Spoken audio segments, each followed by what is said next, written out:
Hello, while I'm in the backyard with the guppies, probably stepping in poop, let me quickly do my final check-in for Trllp by Victoria Glendinning, her 1992 biography of the great Victorian novelist Anthony Trollope, where, yeah, I mean, let's start at the end.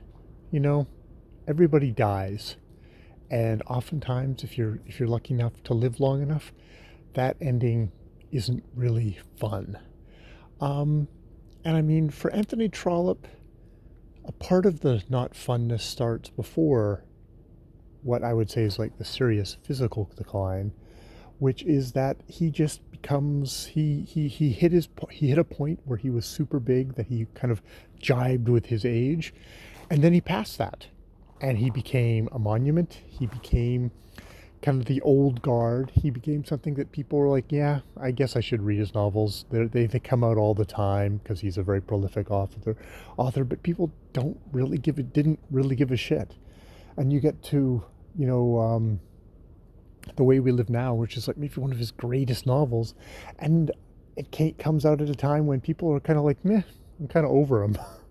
It's like, I don't need to read another one, which is sad in itself. And, as he goes along, he's earning less and less for his novels. People are just less and less interested in him. And he feels that. And, for a guy who has an autobiography where he's always he always notes how much he made for this, how much he made for that, you know, how many people were reading it. That's what he was really interested in. That was like, the objective thing. It's like, it sucks. It sucks. And I mean, that's for somebody of the great stature and ability of an Anthony Trollope. So that's one thing. Um, there's an interesting thing of just his, Glendinning does a good thing with his relationship with his wife. Like, a good long 30-year marriage where, you don't know exactly how much. It's mature love. It's past sexual. Um, he's has heavy flirtation with an American woman.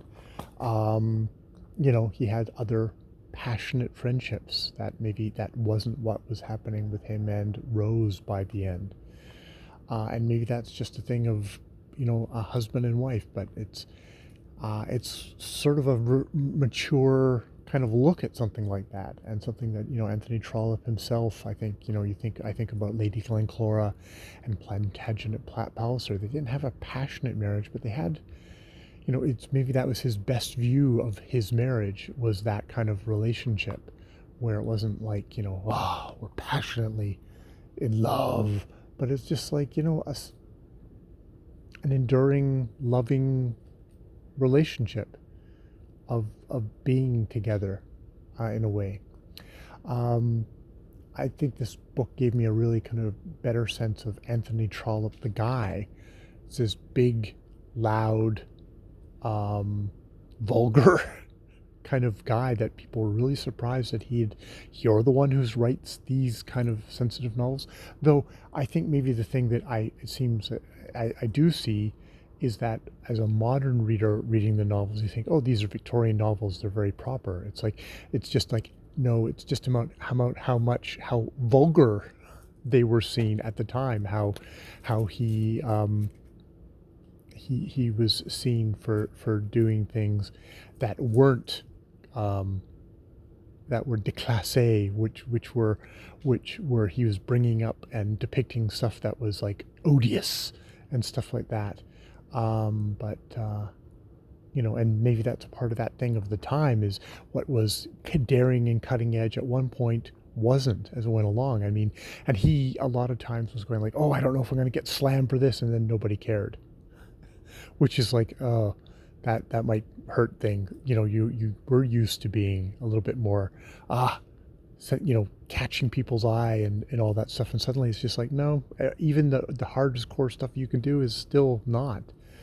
it did a good thing of just like, his limitations of exactly his views on women, that, he felt that women should be in a marriage, that they needed to be in a marriage, that they shouldn't be doing things like lectures, that they were needed at home and stuff like that. And his, the the universal attitudes at the time towards race, which were super racist, and and all that stuff.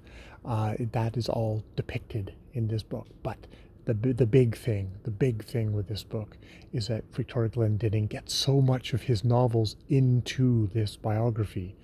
And it isn't like she's doing a one-for-one, like if this character said this, then that's how he felt, but more like you can get from Trollope's novels, you can get his general attitudes on stuff. I mean, he does have the authorial intrusion coming in, and where he will discourse on things like, the place of women, or letter writing, or various things, and that's she's able to imbue this whole biography all the way through with all his works, and really integrate it into the thing. So there's never for a chapter in here that you forget that Anthony Trollope is a fucking great novelist, and he has stuff to say on all this stuff. And she uses that. She uses his an autobiography really well. Yeah. So I really, really, really, really enjoyed this biography. I think it kind of expanded my view of Anthony Trollope in a good way, and helped me, the best thing, which is help me appreciate his works even more, and want to go back and read even more of his novels. He wrote 47 novels, I think, all told, or at least that's was getting published by the Trollope Society, and like 5 collections of short stories. And it's like, yeah, I want to go back and I want to read more Anthony Trollope. Maybe his travel books too, where he says horrible things about people in various different countries, and maybe some interesting things too. So yeah. All right. Theo is announcing that we need to go and see what the heck's going on. More videos later.